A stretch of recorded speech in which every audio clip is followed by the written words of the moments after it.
The loudest person in the room is never the most powerful one. You've felt it before. Someone walks into a space, they don't say much, they don't perform, they don't demand attention, but something about them makes everyone go quiet. What you're sensing in that moment is not confidence. It's something far more dangerous. And once you understand it, you will never look at a quiet person the same way again. Most people believe that dangerous people are loud. They picture the bully, the aggressor, the person who screams to get what they want. But psychology tells a completely different story. The truly dangerous ones, the ones who can destroy your reputation, end your career, dismantle a relationship without you even realizing it, they are almost always quiet. Not shy, not weak, quiet. There is a difference. And most people never learn it until it is far too late. Let's start with what most people get completely wrong. When someone is quiet in a social setting, the average person assumes one of two things. They're shy, or they have nothing to say. But neuroscience tells us something different. Quiet people have a higher baseline of cortical arousal. In plain terms, their brains are already running at a higher level. They don't need external stimulation to feel alive or present. So while everyone else is talking just to fill the silence, the quiet person is using that silence.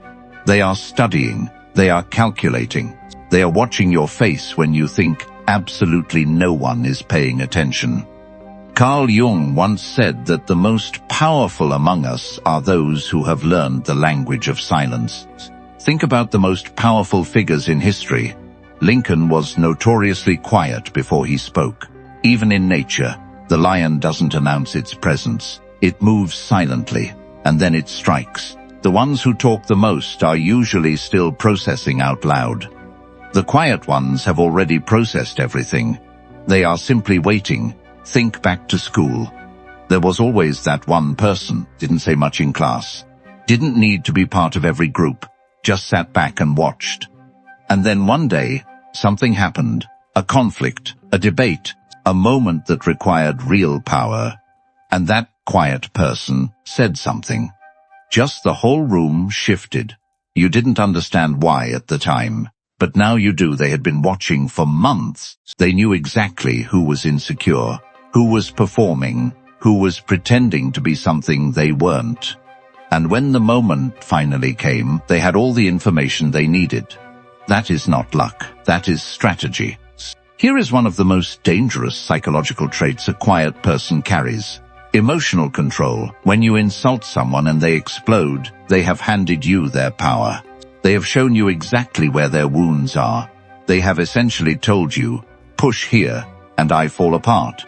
The quiet person doesn't do that. You insult them and they look at you. Maybe they smile. Maybe they say absolutely nothing.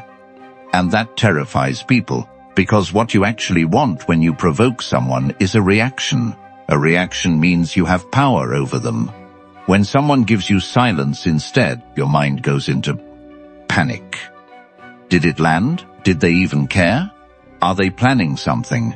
And that last question, are they planning something, is exactly the right instinct. Psychologists call this strategic restraint, the ability to delay a response until the timing creates maximum impact. In negotiation science, it has been proven repeatedly that the person who speaks last almost always wins. And the quiet ones know this, not because they read it in a book, but because their entire life people underestimated them, and they learned quietly to let them. Now let me be honest with you for a moment, because this is the part most people don't want to hear. Most people who have been truly betrayed in life were not betrayed by the obvious enemy. They were betrayed by the quiet one. The colleague who never argued with you, but was documenting every single mistake you made. The partner who never raised their voice, but was slowly, methodically building case against you inside their own mind. The friend who always listened, who always seemed supportive, but was storing every secret you ever told them and waiting for the right moment to use it. This is what makes quietness dangerous in the wrong person. Because we associate silence with safety. We drop our guard around people who don't perform. We open up, we share, we trust, and we forget that some people's silence is not peace. It is patience. They are waiting for the right moment, the right leverage, the right opportunity for you to give them exactly what they need. The most dangerous person in any room is always the one you stopped watching. In social psychology, there is a concept called information asymmetry. It simply means this: whoever holds more information about the other person holds more power. Every conversation you have with someone is an exchange of information. When you talk a lot, you reveal a lot. Your values, your fears, your desires, your insecurities, your desperate need for approval. The quiet person has learned, consciously or not, to minimize what they give out and maximize what they take in. In every interaction, they are asking, what does this person want? What do they fear? And what are they not saying out loud? And because they are not busy talking, they actually hear the answers. In military strategy, there is a principle called reconnaissance. Before you ever engage the enemy, you observe, you study, you map the terrain completely. Quiet people do this socially, almost instinctively. By the time they decide to engage, they already know the terrain. They already know where you are vulnerable. Most people are still introducing themselves when the quiet one has already figured them out entirely. You've probably experienced this without even realizing it.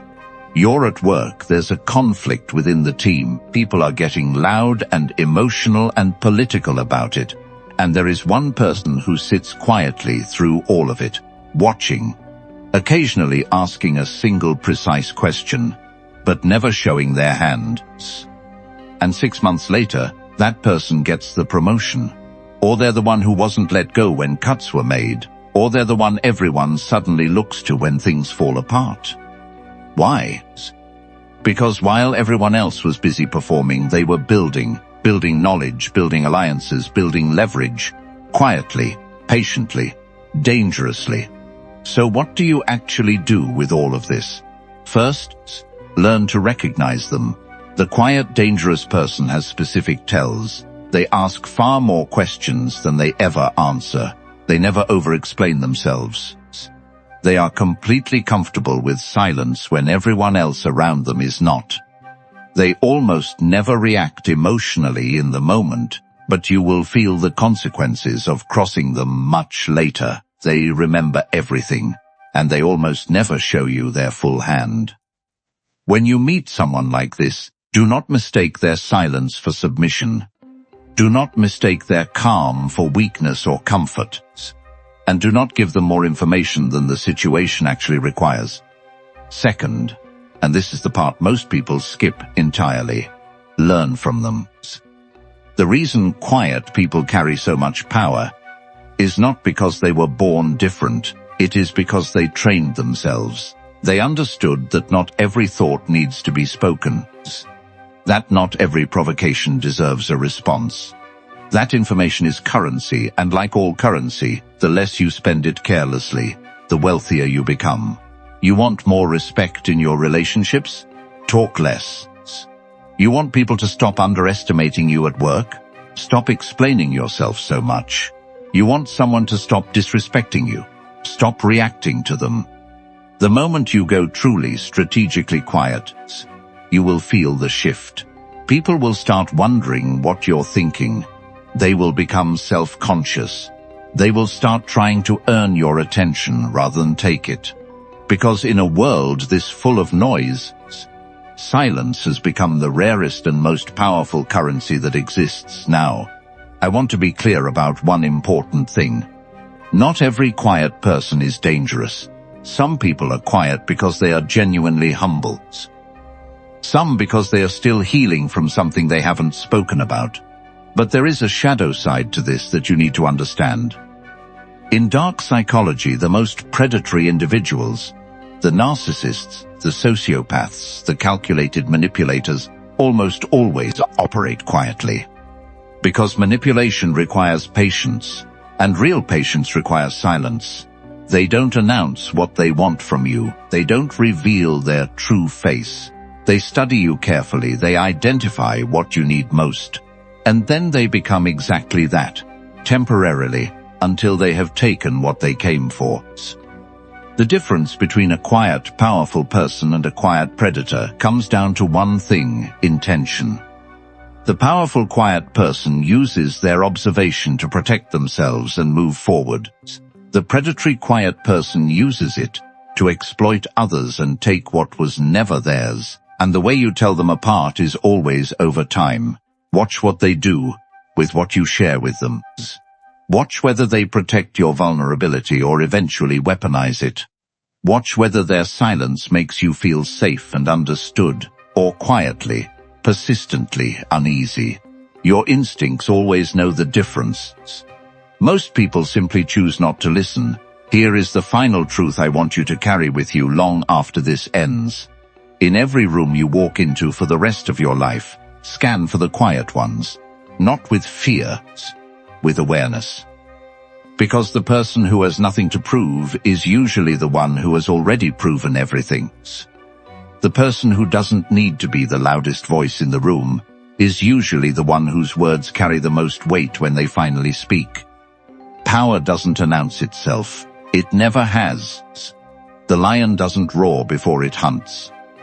So the next time you underestimate someone simply because they are quiet, remember this, and ask yourself one question. Are they silent because they have nothing to say? Or are they silent because they already know something you don't?